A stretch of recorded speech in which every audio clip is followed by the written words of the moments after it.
Elhamdülillahi Rabbil alemin. Esselatu vesselamu ala Resulina Muhammedin ve ala alihi ve ashabihi ecmain. Allah'ın selamı, rahmeti, bereketi üzerinize olsun aziz ve muhterem izleyenlerim. Bir Kur'an İklimi programında yine birlikteyiz elhamdülillah ve Ahzab suresi üzerinde sohbet ediyoruz. Ahzab suresinde de Peygamber aleyhissalatü vesselamın eşleriyle ilgili ayeti kerimeler üzerinde konuşuyorduk ve bir ayeti kerimenin yarısında kalmıştık. Şuraya gelmiştik. Bismillahirrahmanirrahim. İnnemâ yuridullahu liyuzhibe ankumur ricze ehlel beyt. Ey ehli beyt, Allah sizin üzerinizden kirleri gidermek ister. Sizi pırıl pırıl tertemiz yapmak ister. Yani bütün bunlar, yani daha önceki sohbetlerimizde anlattığımız konular, yani peygamberin eşlerinin davranışları, dünyayı değil Allah'ı ve Resulünü istemeleri gerektiği, ve la teberrecine teberrücel cahiliyetil ula ayetindeki kelimelerindeki açılıp saçılmayın hükümlerini, bütün bunlardan maksat nedir? İnnemâ yuridullahu li yüzhibe ankumur ricse ehlel beyt. Ey ehli beyt, ey ehli beyt, bütün bunlar nedir biliyor musunuz? Ancak bütün bunlarla Allah sizden bütün kirleri gidermek ve sizi pırıl pırıl tathir etmek, temizlemek ister. Allah-u Teala'nın muradı budur. Allah-u Teala'nın isteği budur. Çünkü o Resulünün evi öyle olmalıdır. O Resul'e böyle eşler yakışır, böyle bir ehli beyt yakışır, böyle bir aile hayatı yakışır. Çünkü o Resulün aile hayatı da aynen aktarılacaktır. Bütün insanlığa aktarılacaktır. Deşifre olacaktır tabir caizse. Deşifre değil, yansıyacaktır. Bu annelerimiz o evde olup bitenleri bütün dünya Müslümanlarına anlatacaklardır. Kendilerinden soranlara tabiini anlatacaklardır. Allah'ın Resulü gece evde şöyleydi, eşleri şöyleydi, şöyle davranırdı, şöyle bir aile hayatı vardı diye. Her şey aktarılacak. Onun için pırıl pırıl olması, her türlü kirden arınması icap eder aziz ve muhterem izleyenlerim. Öyle ya, madem ki kıyamet gününe kadar bir daha peygambere gerek duyulmayacak, bir daha yeni vahye, yeni Cebrail'in gelişine gerek duyulmayacaksa bu temel çok sağlam atılmalıdır. Bu hayat, bu Peygamber aleyhissalatü vesselamın kendi hayatı, aile hayatı, eşlerinin hayatı, evindeki durumu dünyaya net ve berrak bir şekilde, pürüzsüz bir şekilde yansımalıdır. Güzel bir şekilde yansımalıdır. Onun için ey peygamberin eşleri size görev düşüyor. Kendinizi bilin, siz sıradan insanlar değilsiniz ve Allah sizi innemâ yuridullahu liyuzhibe ankumur ricse ehlel beyt ve yudahhirekum tathira, sizi bu şekilde arındırmak, pırıl pırıl etmek istiyor. Muhterem izleyenlerim, burada bir kelime var. Bu kelime İslam tarihinde biraz münakaşa götürmüştür. Bazıları demişlerdir ki ben burada gerçekten bu büyük münakaşaya girmek istemiyorum. Ama yani hemen es geçmek de, kapatmak da istemiyorum. Aslında firaseti olan, aklı olan azıcık, fazla değil. Arapçası olan, hatta Arapçası değil, konuştuğu dilin dil bilgisi kurallarını bilen bir Müslüman, bir insan, insaf sahibi hemen anlar. Nedir bu? Ey ehli beyt, ey ev halkı, ey ehli beyt, Allah bu şekilde sizi arındırmak istiyor. Kim bu ehli beyt? Ortada zaten deminden beri, baştan beri eşlerinden bahsediyor. Eşlerinden başka bir şey söz konusu değil. Dikkat edin, şu Ahzab suresinin bu bölümünde yani Peygamber Efendimizin kızları da yok ortada. Hiçbir şey yok. Sadece yani diyelim ki halaları, teyzeleri hiç ki. Sadece eşleri var. Ve burada da sonunda da diyor ki ey ehli beyt, Allah sizi pırıl pırıl etmek istiyor. Allah sizi tertemiz etmek istiyor. Allah-u Teala size bulaşma ihtimali olan bütün kirlerden, şüphelerden, tereddütlerden sizi uzak tutmak istiyor. Arındırmak istiyor. Bu kadar net ve ortadadır.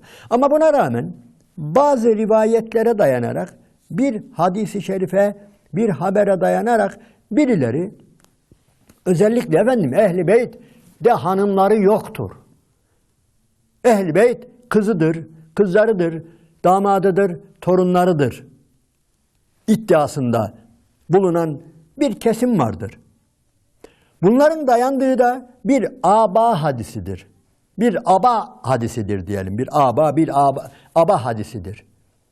Aslında iyice dikkat edildiğinde, ben bu konu üzerinde epeyce okudum, bütün tartışmalara baktım. Yani burada insanların yanıldığı bir nokta var. Aba olayı ayrı bir olay, bu olay ayrı bir olay. Mesela aba olayı şudur. Necran Hristiyanları Peygamber Aleyhisselatü Vesselam'la münazara üzere geliyorlar. Hatta Efendimiz daha önce onlara davetiye gönderiyor. Onları Allah'ın dinine davet ediyor, İslam'a davet ediyor. Onlar düşünüyorlar, sonra bir ekip halinde Medine'ye geliyorlar. Açınız. Ali İmran suresinde vardır. Hatta Ali İmran suresinin sebebin nüzulü olarak, önemli olarak bu olaylar, Necran Hristiyanları gösterilir. Ve orada bir şey vardır, mübahele olayı vardır, yeminleşme olayı vardır. Efendimiz onlara Allah'ın dinini tebliğ eder. Özellikle Hazreti İsa hakkında, özellikle Hazreti İsa'nın kim olduğu hakkında Allah-u Teala vahyini gönderir. Ve ama sonunda der ki, eğer buna rağmen daha hala İsa hakkında inanmamışsanız, tatmin olmamışsanız, mutmain olmamışsanız, geliniz. Ned'u ebnâena ve ebnâkum ve nisâena ve nisâkum ve enfusena ve enfusekum sümme nebtehil fenec'al lânetullâhi alel kâzibîn. Siz kendilerimiz, bayanlarımız, evlatlarımız, oğullarımız hep toplanalım. Allah'ın lanetinin yalancılar üzerine olduğuna dair bir lanet okuyalım, mübahele yapalım. Böyle bir ayet geliyor ve bu ayetin gereği olarak ertesi gün Peygamber Efendimiz sallallahu aleyhi ve sellem abası bir aba alıyor. O abanın altında bir tarafında Hazreti Ali, bir tarafında Hazreti Fatıma ve Hasan Hüseyin çıkıyor. İşte bunlar benim ehli beytim diyor. İşte bunlar benim ehli beytim diyor. Onun için bu hadisi şerife dayanarak diyorlar ki ehli beyt bunlardan ibarettir. Eşi yoktur diyor. Muhterem izleyenlerim dikkat edin. Burada ayrı bir olay var. Burada bu olay, yani bu Ahzab suresindeki olay değil. Burada bunlar vardır. Hem de size şunu söyleyeyim. Buna iyi dikkat ediniz. Peygamber Efendimiz sallallahu aleyhi ve sellem belirli bir dönemden sonra asla eşlerini alıp ortaya çıkmamıştır. Burası çok önemlidir. Yani Peygamber aleyhissalatü vesselam belki kızını, tabii erkek olarak torunlarını, damadını her zaman şey yapmıştır ama yani eşlerini hiçbir zaman ortaya getirmemiştir. Bu ayrı bir olaydır. Onun için yani bu iki olayı birbirine bağlayamayız. Evet, orada bunlar benim ehli beytimdir ve Allah'ın çağırdığı işte oğullarımız, nefislerimiz, bayanlarımız, işte buyurun lanet okuyalım diye ortaya çıkış hadisi şerifi başkadır, bu olay başkadır. Burada innemâ yuridullahu liyuzhibe ankumur ricise ehlel beyt. Ey ehli beyt, yani ey peygamberin hanımları, Allah sizi pırıl pırıl etmek istiyor. Olayı ayrı bir olaydır. Hem de madem Kur'an-ı Kerim diyoruz, aziz ve muhterem kardeşlerim, Allah-u Teala'nın şu kitabında var ya, 3 yerde ehli beyt kelimesi geçiyor. Birisi bura.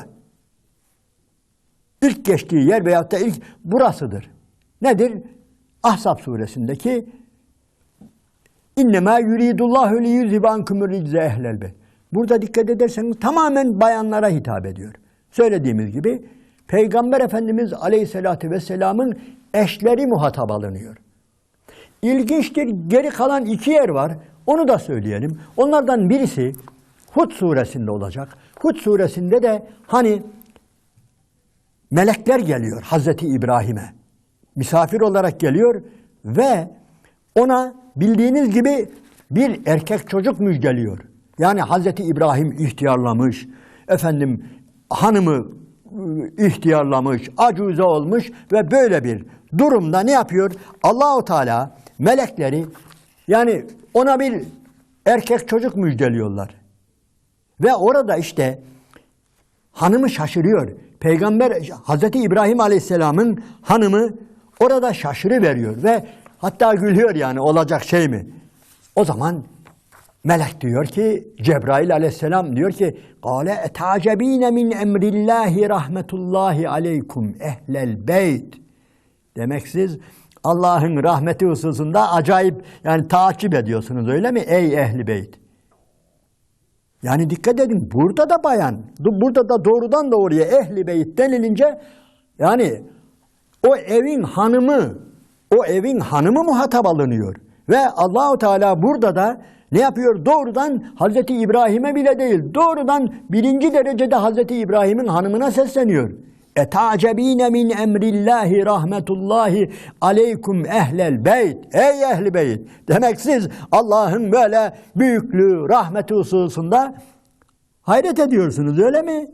Acayibinize gidiyor öyle mi diye onu muhatap alıyor. Üçüncüsü nerede? Evet, bu kitab-ı kerimde muhteremler bir yerde daha ehli beyt kelimesi geçiyor.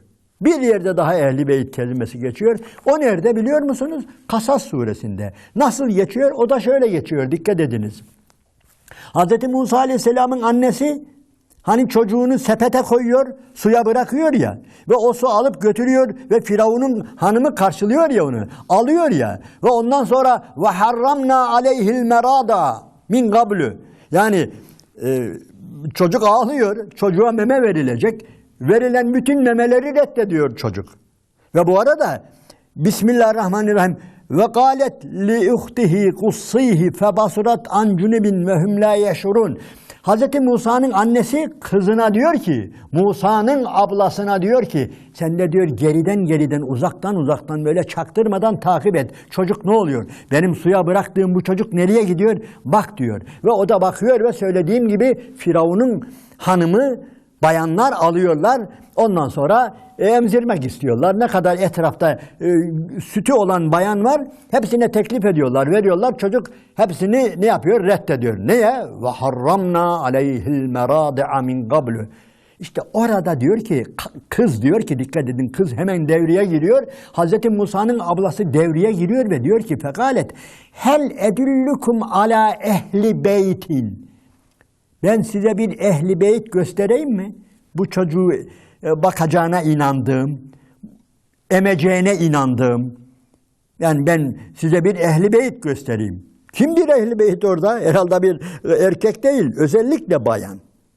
Yani burada aziz ve muhterem izleyenlerim, yani işi münakaşaya götürmek değil de Kur'an-ı Kerim'in içerisinde 3 yerde ehli beyt kelimesi geçiyor ve ehli beyti oluşturanların yani özellikle tamam işin içerisinde çocuklar da vardır, erkekler de vardır ama özellikle o evin bayanlarıdır. Öyle değil mi? O evin bayanlarıdır. Hud suresinde de bunu görüyoruz. Hazreti İbrahim Aleyhisselam'ın hanımı kastediliyor, hanımına hitap ediliyor ey ehli beyt diye ve burada da innemâ yuridullahu liyuzhibe ankumur rijse ehlel beyti ve yudahhirakum tathira ayeti kerimesinde de apaçık ne kastediliyor? Peygamber Efendimizin eşleri ve demin de söylediğimiz gibi Kasas suresindeki ayeti kerimede de Hazreti Musa Aleyhisselam'ın annesi kastediliyor. Bunun üzerinde niye bu kadar duruyoruz? Muhteremler, birileri güya Efendimizin eşlerini ehli beyt olmaktan çıkaracaklar. Yani ehli beyt ismi altından çıkaracaklar onları ve ondan sonra da ne yapacaklar? Yani onlara istedikleri hakaretleri yapabilecekler. Ehl-i Beyt olduğu için yapamıyorlar. Allahu Teala onları pırıl pırıl yapmış. Onlar müminlerin annesidir demiş.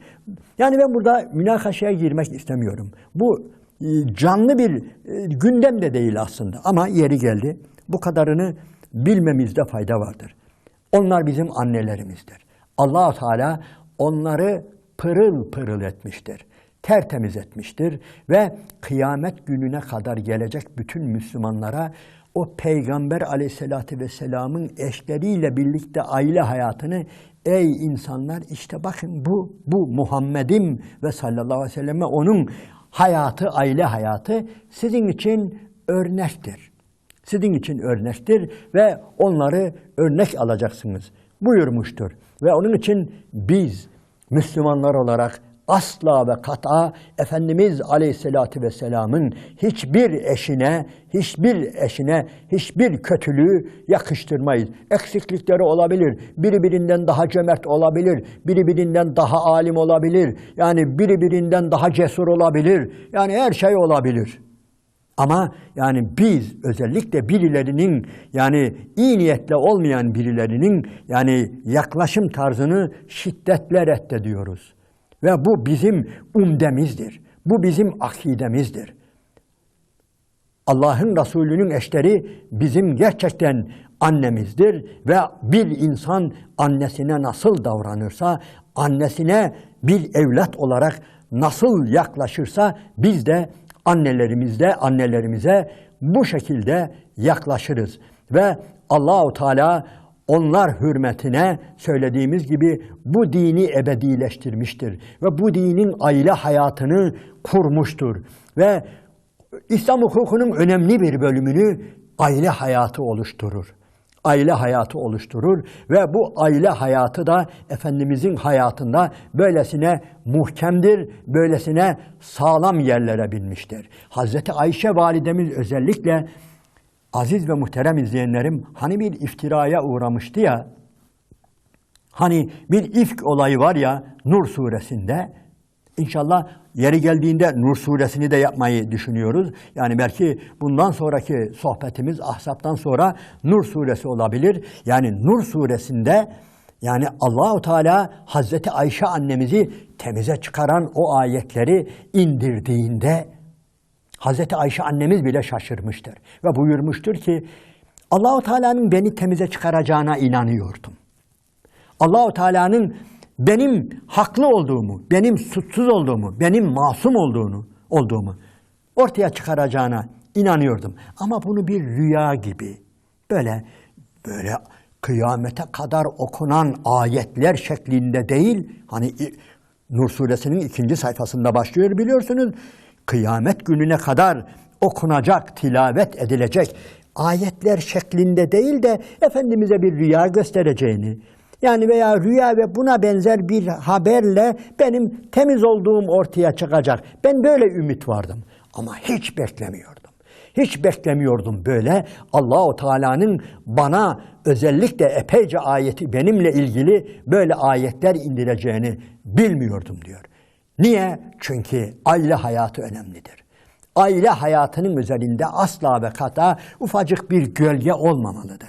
Ufacık bir tereddüt olmamalıdır aziz ve muhterem izleyenlerim. Onun için Allahu Teala bu surede bu yapıyı yapıyor. Ahzab suresi bu binanın böyle çelik sütunlarla kurulmasıdır, temellerle kurulmasıdır. Allahu Teala aynı yapıyı, aynı şekilde, aynı güzellikle bütün Müslümanlara, bizlere de nasip ve müyesser eylesin. Allahu Teala bizlerin aile hayatını da her türlü şaibeden, şüpheden, tereddütten, gölgeden, karanlıktan uzak tutsun. Allah'ın selamı, rahmeti, bereketi üzerinize olsun aziz ve muhterem izleyenler.